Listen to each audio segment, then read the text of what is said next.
রহমান রহিম আল্লাহ তাআলার নামে। আলিফ লাম মিম। এই সেই মহাগ্রন্থ আল কোরআন, তাতে কোনো সন্দেহ নেই যারা আল্লাহ তাআলাকে ভয় করে। এই কিতাব কেবল তাদের জন্য পথ প্রদর্শক, যারা না দেখে আল্লাহ তাআলাকে বিশ্বাস করে, যারা নামাজ প্রতিষ্ঠা করে। তাদের আমি যা কিছু দান করেছি তারা তা থেকে আমারে নির্দেশিত পথে ব্যয় করে। যারা তোমার উপর যা কিছু নাজিল করা হয়েছে তার উপর ঈমান আনে তোমার আগে নবীদের উপর যা কিছু নাজিল করা হয়েছে তার উপর। সর্বোপরি তারা পরকালের উপরও দৃঢ় বিশ্বাস রাখে। সত্যিকার অর্থে এই লোকগুলোই তাদের মালিকের দেখানো সঠিক পথের উপর রয়েছে এবং এরাই হচ্ছে সফলকাম। যারা এই বিষয়গুলো অস্বীকার করে তাদের তুমি পরকালের কথা বলে সাবধান করো আর না করো, কার্যত উভয়টাই তাদের জন্য সমান কথা। এরা কখনো ঈমান আনবে না। ক্রমাগত কুফরি করার কারণে আল্লাহ তাআলা তাদের মন, মগজ ও শ্রবণ শক্তির উপর মোহর মেরে দিয়েছেন।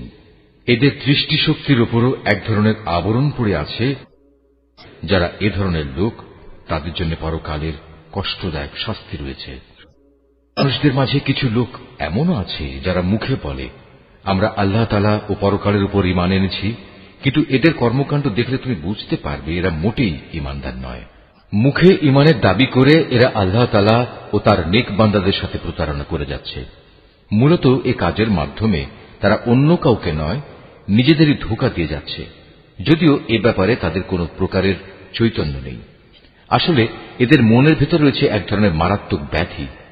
প্রতারণার কারণে আল্লাহ তাআলা এদের সে ব্যাধি বাড়িয়ে দিয়েছেন। তাদের জন্য রয়েছে আল্লাহ তাআলার পক্ষ থেকে পীড়াদায়ক আযাব, কেননা তারা মিথ্যা বলছিল।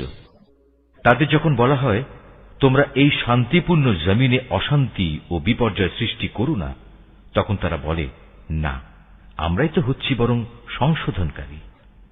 অথচ এরাই হচ্ছে জমিনে যাবতীয় বিপর্যয় সৃষ্টিকারী, যদিও তারা এ ব্যাপারে কোনো চৈতন্য রাখে না। তাদের যখন বলা হয় অন্য লোকেরা যেমন ঈমান এনেছে তোমরাও তেমনি ভাবে ঈমান আনো, তারা বলে হে নবী, তুমি কি চাও আমরাও নির্বোধ লোকদের মতো ঈমান আনি? আসলে নির্বোধ তো হচ্ছে এরা নিজেরাই, যদিও তারা এই কথাটা জানে না। মুনাফিকদের অবস্থা হচ্ছে তারা যখন ঈমানদার লোকদের সাথে মিলিত হয় তখন বলে আমরা ঈমান এনেছি, আবার যখন একাকী তাদের শয়তানদের সাথে মিলিত হয় তখন বলে আমরা তো তোমাদের সাথেই আছি।